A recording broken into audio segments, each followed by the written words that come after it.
जय श्री कृष्ण। आगे का वर्णन अध्याय 7 श्लोक 21। अनुवाद। मैं प्रत्येक जीव के हृदय में परमात्मा स्वरूप स्थित हूँ। जैसे ही कोई किसी देवता की पूजा करने की इच्छा करता है, मैं उसकी श्रद्धा को स्थिर करता हूँ, जिससे वह उसी विशेष देवता की भक्ति कर सके। तात्पर्य: ईश्वर ने हर एक को स्वतंत्रता प्रदान की है, अतः यदि कोई पुरुष भौतिक भोग करने का इच्छुक है और इसके लिए देवताओं से सुविधाएं चाहता है, तो प्रत्येक हृदय में परमात्मा स्वरूप स्थित भगवान उसके मनोभावों को जानकर ऐसी सुविधाएं प्रदान करते हैं। समस्त जीवों के परम पिता के रूप में वे उनकी स्वतंत्रता में हस्तक्षेप नहीं करते, अपितु उन्हें सुविधाएं प्रदान करते हैं जिससे वे अपनी भौतिक इच्छाएं पूरी कर सकें। कुछ लोग यह प्रश्न कर सकते हैं कि सर्वशक्तिमान ईश्वर जीवों को ऐसी सुविधाएं प्रदान करके उन्हें माया के पाश में गिरने क्यों देते हैं। इसका उत्तर यह है कि यदि परमेश्वर उन्हें ऐसी सुविधाएं प्रदान न करें तो फिर स्वतंत्रता का कोई अर्थ नहीं रह जाता। अतः वे सबों को पूर्ण स्वतंत्रता प्रदान करते हैं, चाहे कोई कुछ करे। किंतु उनका अंतिम उपदेश हमें भगवत गीता में प्राप्त होता है। मनुष्य को चाहिए कि अन्य सारे कार्यों को त्याग कर उनकी शरण में आए, इससे मनुष्य सुखी रहेगा। जीवात्मा तथा देवता दोनों ही परमेश्वर की इच्छा के अधीन है। अतः जीवात्मा न तो स्वेच्छा से किसी देवता की पूजा कर सकता है, न ही देवता परमेश्वर की इच्छा के विरुद्ध कोई वर दे सकते हैं। जैसा कि कहावत है, ईश्वर की इच्छा के बिना एक पत्ती भी नहीं हिलती। सामान्यतः जो लोग इस संसार में पीड़ित हैं, वे देवताओं के पास जाते हैं, क्योंकि वेदों में ऐसा करने का उपदेश है कि अमुक अमुक इच्छाओं वाले को अमुक अमुक देवताओं की शरण में जाना चाहिए। उदाहरणतः एक रोगी को सूर्य देव की पूजा करने का आदेश। इसी प्रकार विद्या का इच्छुक सरस्वती की पूजा कर सकता है और सुंदर पत्नी चाहने वाला व्यक्ति शिव जी की पत्नी देवी उमा की पूजा कर सकता है। इस प्रकार शास्त्रों में विभिन्न देवताओं के पूजन की विधियां बताई गई हैं, क्योंकि प्रत्येक जीव विशेष सुविधा चाहता है। अतः भगवान उसे विशेष देवताओं से उस वर को प्राप्त करने की प्रबल इच्छा की प्रेरणा देते हैं और उसे वर प्राप्त हो जाता है। किसी विशेष देवता के पूजन की विधि भी भगवान द्वारा ही नियोजित की जाती है। जीवों में वह प्रेरणा देवता नहीं दे सकते, किंतु भगवान परमात्मा है जो समस्त जीवों के हृदय में उपस्थित रहते हैं। अतः कृष्ण मनुष्य को किसी देवता के पूजन की प्रेरणा प्रदान करते हैं। सारे देवता परमेश्वर के विराट शरीर के विभिन्न अंग स्वरूप हैं, अतः वे स्वतंत्र नहीं होते। वैदिक साहित्य में कथन है, परमात्मा रूप में भगवान देवता के हृदय में ही स्थित रहते हैं, अतः वे देवता के माध्यम से जीव की इच्छा को पूरा करने की व्यवस्था करते हैं। किंतु जीव तथा देवता दोनों ही परमात्मा की इच्छा पर आश्रित हैं, वे स्वतंत्र नहीं हैं। श्लोक 22। अनुवाद। ऐसी श्रद्धा से समन्वित वह देवता विशेष की पूजा करने का यत्न करता है और अपनी इच्छा की पूर्ति करता है, किंतु वास्तविकता तो यह है कि वे सारे लाभ केवल मेरे द्वारा प्रदत्त हैं। तात्पर्य: देवतागण परमेश्वर की अनुमति के बिना अपने भक्तों को वर नहीं दे सकते। जीव भले ही यह भूल जाए कि प्रत्येक वस्तु परमेश्वर की संपत्ति है, किंतु देवता इसे नहीं भूलते। अतः देवताओं की पूजा तथा वांछित फल की प्राप्ति देवताओं के कारण नहीं, अपितु उनके माध्यम से भगवान के कारण होती है। अल्पज्ञानी जीव इसे नहीं जानते, अतः वे मूर्खतावश देवताओं के पास जाते हैं, किंतु शुद्ध भक्त आवश्यकता पड़ने पर परमेश्वर से ही याचना करते हैं। परंतु वर मांगना शुद्ध भक्त का लक्षण नहीं है। जीव सामान्यतः देवताओं के पास इसलिए जाता है क्योंकि वह अपनी इच्छाओं की पूर्ति के लिए पगलाया रहता है। ऐसा तब होता है जब जीव अनुचित कामना करता है, जिसे स्वयं भगवान पूरा नहीं करते।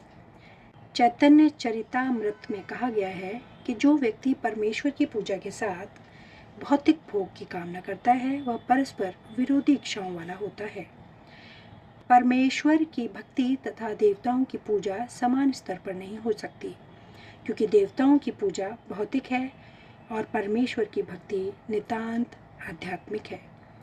जो जीव भगवत धाम जाने का इच्छुक है, उसके मार्ग में भौतिक इच्छाएं बाधक हैं।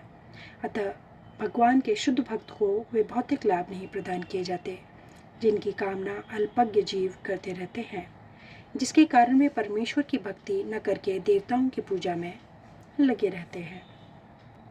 श्लोक 23 अनुवाद। अल्प बुद्धि वाले व्यक्ति देवताओं की पूजा करते हैं और उन्हें प्राप्त होने वाले फल सीमित तथा क्षणिक होते हैं। देवताओं की पूजा करने वाले देवलोक को जाते हैं, किंतु मेरे भक्त अनंत मेरे परम धाम को प्राप्त होते हैं। तात्पर्य: भगवत गीता के कुछ भाष्यकार कहते हैं कि देवता की पूजा करने वाला व्यक्ति परमेश्वर के पास पहुंच सकता है, किंतु यहाँ यह स्पष्ट कहा गया है कि देवताओं के उपासक भिन्न लोक को जाते हैं जहाँ भिन्न देवता स्थित हैं। ठीक उसी प्रकार जिस तरह सूर्य की उपासना करने वाला सूर्य को या चंद्रमा का उपासक चंद्रमा को प्राप्त होता है, इसी प्रकार यदि कोई इंद्र देवता की पूजा करना चाहता है तो उसे पूजे जाने वाले उसी देवता का लोक प्राप्त होगा। ऐसा नहीं है कि जिस किसी भी देवता की पूजा करने से भगवान को प्राप्त किया जा सकता है। यहाँ पर इसका निषेध किया गया क्योंकि यह स्पष्ट कहा गया है कि देवताओं के उपासक भौतिक जगत के अन्य लोकों को जाते हैं, किंतु भगवान का भक्त भगवान के ही परम धाम को जाता है। यहाँ यह प्रश्न उठाया जा सकता है कि यदि विभिन्न देवता परमेश्वर के शरीर के विभिन्न अंग हैं, तो उन सबकी पूजा करने में से एक ही जैसा फल मिलना चाहिए, किंतु देवताओं के उपासक अल्पज्ञ होते हैं क्योंकि वह यह नहीं जानते कि शरीर के किस अंग को भोजन दिया जाए।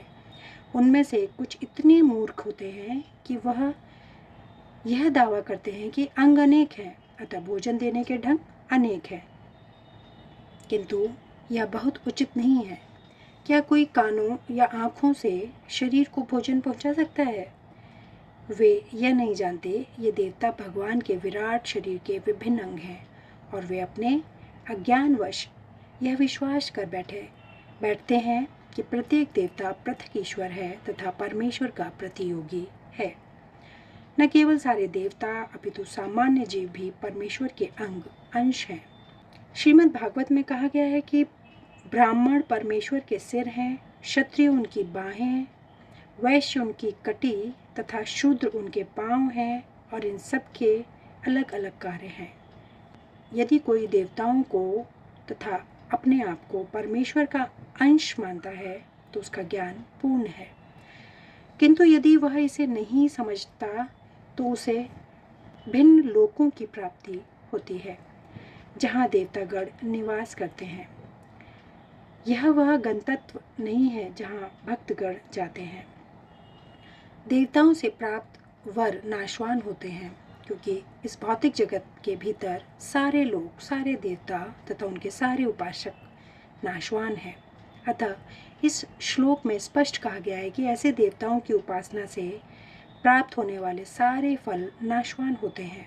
अतः ऐसी पूजा केवल अल्पज्ञों द्वारा की जाती है।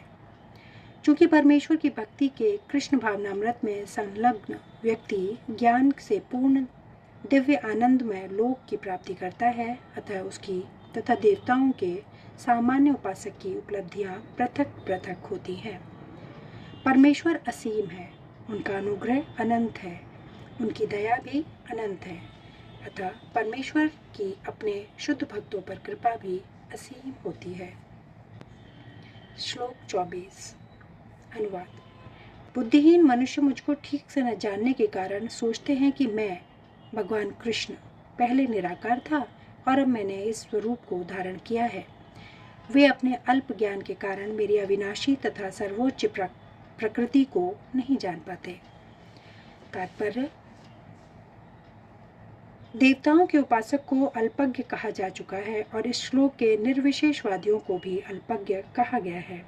भगवान कृष्ण अपने असाकार रूप में यहाँ पर अर्जुन से बातें कर रहे हैं, किंतु तब भी निर्विशेषवादी अपने अज्ञान के कारण तर्क करते रहते हैं कि परमेश्वर का अनंत कोई स्वरूप नहीं होता।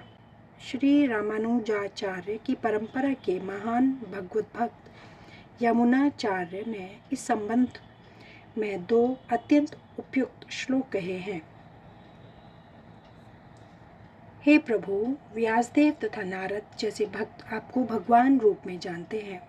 मनुष्य विभिन्न वैदिक ग्रंथों को पढ़कर आपके गुण, रूप तथा कार्यों को जान सकता है और इस तरह आपको भगवान के रूप में समझ सकता है। किंतु जो लोग रजो तथा तमोगुण के वश में हैं, ऐसे असुर तथा अभक्तगण आपको नहीं समझ पाते। ऐसे अभक्त वेदांत, उपनिषद तथा वैदिक ग्रंथों की व्याख्या करने में कितने ही निपुण क्यों न हो, वे भगवान को नहीं समझ पाते। ब्रह्म संहिता में यह बताया गया है कि केवल वेदांत साहित्य के अध्ययन से भगवान को नहीं समझा जा सकता। परम पुरुष को केवल भगवत कृपा से जाना जा सकता है। अतः इस श्लोक में स्पष्ट रूप से कहा गया है कि न केवल देवताओं के उपासक अल्पज्ञ होते हैं, अपितु वे अभक्त भी जो कृष्ण भावनामृत से रहित हैं, जो वेदांत तथा वैदिक साहित्य के अध्ययन में लगे रहते हैं, अल्पज्ञ हैं और उनके लिए ईश्वर के साकार रूप को समझ पाना संभव नहीं है। जो लोग परम सत्य को निर्विशेष करके मानते हैं, वे अबुद्ध बताए गए हैं, जिसका अर्थ है वे लोग जो परम सत्य के परम स्वरूप को नहीं समझते। श्रीमद् भागवत में बताया गया है कि निर्विशेष ब्रह्मा से ही परम अनुभूति प्राप्त होती है, जो ऊपर उठती हुई अंतर्यामी परमात्मा तक जाती है। किंतु परम सत्य की अंतिम व्यवस्था तो भगवान है। आधुनिक निर्विशेषवादी तो और भी अधिक अल्पज्ञ हैं, क्योंकि वे अपने पूर्वगामी शंकराचार्य का भी अनुसरण नहीं करते, जिन्होंने स्पष्ट बताया है कि कृष्ण परमेश्वर हैं।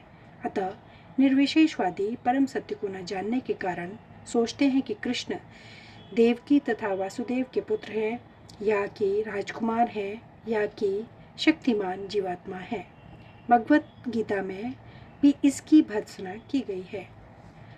अब जानन्ति मां मूढ़ा मानुषी तनुमाश्रितम, केवल मूर्ख ही मुझे सामान्य पुरुष मानते हैं। तथ्य तो यह भी है कि कोई बिना भक्ति के तथा कृष्ण भावनामृत विकसित किए बिना कृष्ण को नहीं समझ सकता। इसकी पुष्टि भागवत में हुई है। हे प्रभु, यदि कोई आपके चरण कमलों की रंचा मात्र भी कृपा प्राप्त कर लेता है, तो वह आपकी महानता को समझ सकता है।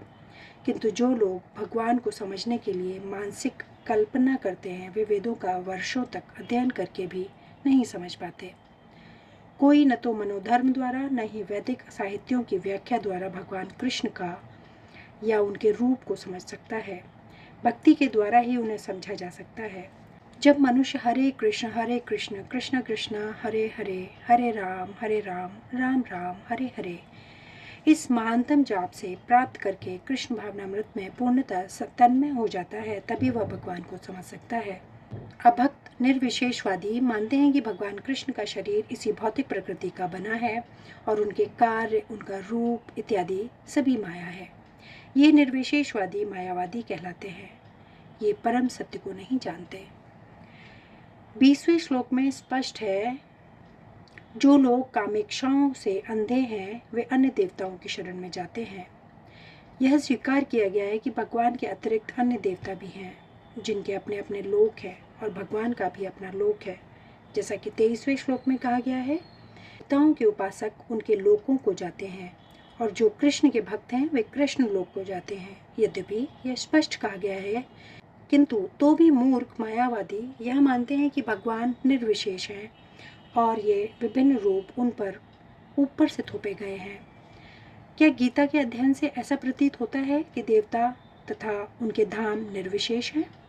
स्पष्ट है कि न तो देवतागण न ही कृष्ण निर्विशेष हैं। वे सभी व्यक्ति हैं। भगवान कृष्ण परमेश्वर हैं, उनका अपना लोक है और देवताओं के भी अपने अपने लोक हैं। अतः यह अद्वैतवादी तर्क की परम सत्य निर्विशेष है और रूप ऊपर से थोपा हुआ है, सत्य नहीं उतरता। यहाँ स्पष्ट बताया गया है कि यह ऊपर से थोपा हुआ नहीं है। भगवत गीता से यह स्पष्ट समझ सकते हैं कि देवताओं के रूप तथा परमेश्वर का स्वरूप साथ साथ विद्यमान है और भगवान कृष्ण सच्चिदानंद रूप है। वेद भी पुष्टि करते हैं कि परम सत्य आनंदमयो अभ्यासात, अर्थात वे स्वभाव से ही आनंदमय है और वे अनंत शुभ गुणों के आगार हैं। गीता में भगवान कहते हैं कि यद्यपि वे अज अजन्मा है तो भी वे प्रकट होते हैं। भगवत गीता में हम इन सारे तथ्यों को जान सकते हैं। अतः हम यह नहीं समझ पाते कि भगवान किस तरह निर्विशेष हैं। जहाँ तक गीता के कथन हैं, उनके अनुसार निर्विशेषवादी अद्वैतवादियों का यह आरोपित सिद्धांत मिथ्या है। यहाँ यह स्पष्ट है कि परम सत्य भगवान कृष्ण के रूप और व्यक्तित्व दोनों हैं। श्लोक 25 अनुवाद। मैं मूर्खों तथा अल्पज्ञों के लिए कभी भी प्रकट नहीं हूँ। उनके लिए तो मैं अपनी अंतरंगा शक्ति द्वारा आच्छादित रहता हूँ। अतः वे यह नहीं जान पाते कि मैं अजन्मा तथा अविनाशी हूँ। तात्पर्य, यह तर्क किया जा सकता है कि जब कृष्ण इस पृथ्वी पर विद्यमान थे और सबों के लिए दृश्य थे, तो अब वे सबों के समक्ष क्यों नहीं प्रकट होते, किंतु वास्तव में वे हर एक के समक्ष प्रकट नहीं थे। जब कृष्ण विद्यमान थे तो उन्हें भगवान रूप में समझने वाले व्यक्ति थोड़े ही थे। जब कुरु सभा में शिशुपाल ने कृष्ण के सभाध्यक्ष चुने जाने का विरोध किया तो भीष्म ने कृष्ण के नाम का समर्थन किया और उन्हें परमेश्वर घोषित किया। इसी प्रकार पांडव तथा कुछ अन्य लोग उन्हें परमेश्वर के रूप में जानते थे, किंतु सभी ऐसे नहीं थे। अभक्तों तथा सामान्य व्यक्ति के लिए वे प्रकट नहीं थे। इसलिए भगवत गीता में कृष्ण कहते हैं कि उनके विशुद्ध भक्तों के अतिरिक्त अन्य सारे लोग उन्हें अपनी तरह समझते हैं। वे अपने भक्तों के समक्ष ही आनंद के आगार के रूप में प्रकट होते थे, किंतु अन्यों के लिए, अल्पज्ञ अभक्तों के लिए वे अपनी अंतरंगा शक्ति से आच्छादित रहते थे। श्रीमद् भागवत में कुंती ने अपनी प्रार्थना में कहा है कि भगवान योग माया के आवरण से आवृत हैं, अतः सामान्य लोग उन्हें समझ नहीं पाते। ईशोपनिषद में भी इस योग माया आवरण की पुष्टि हुई है, जिसमें भक्त प्रार्थना करता है, हे भगवान, आप समग्र ब्रह्मांड के पालक हैं और आपकी भक्ति सर्वोच्च धर्म है। अतः मेरी प्रार्थना है कि आप मेरा भी पालन करें। आपका दिव्य रूप योग माया से आवृत है। ब्रह्म ज्योति आपकी अंतरंगा शक्ति का आवरण है। कृपया इस तेज को हटा लें, क्योंकि यह आपके सच्चिदानंद विग्रह के दर्शन में बाधक है। भगवान अपने दिव्य सच्चिदानंद रूप में ब्रह्म ज्योति की अंतरंगा शक्ति से आवृत है, जिसके फलस्वरूप अल्पज्ञानी निर्विशेषवादी परमेश्वर को नहीं देख पाते। श्रीमद् भागवत में भी ब्रह्मा द्वारा की गई यह स्तुति है, हे भगवान, हे परमात्मा, हे समस्त रहस्यों के स्वामी, संसार में ऐसा कौन है जो आपकी शक्ति तथा लीलाओं का अनुमान लगा सके। आप सदैव अपने अंतरंगा शक्ति का विस्तार करते रहते हैं, अतः कोई भी आपको नहीं समझ सकता। विज्ञानी तथा विद्वान भले ही भौतिक जगत की परमाणु संरचना का ये कि विभिन्न ग्रहों का अवशेषण कर लें, किंतु अपने समक्ष आपके विद्यमान होते हुए भी वे आपकी शक्ति की गणना करने में असमर्थ हैं। भगवान कृष्ण न केवल अजन्मा है, अपितु अव्यय भी है। वे सच्चिदानंद रूप हैं और उनकी शक्तियाँ अव्यय हैं। श्लोक 26 से आगे का वर्णन अगले वीडियो में। धन्यवाद। जय श्री कृष्ण।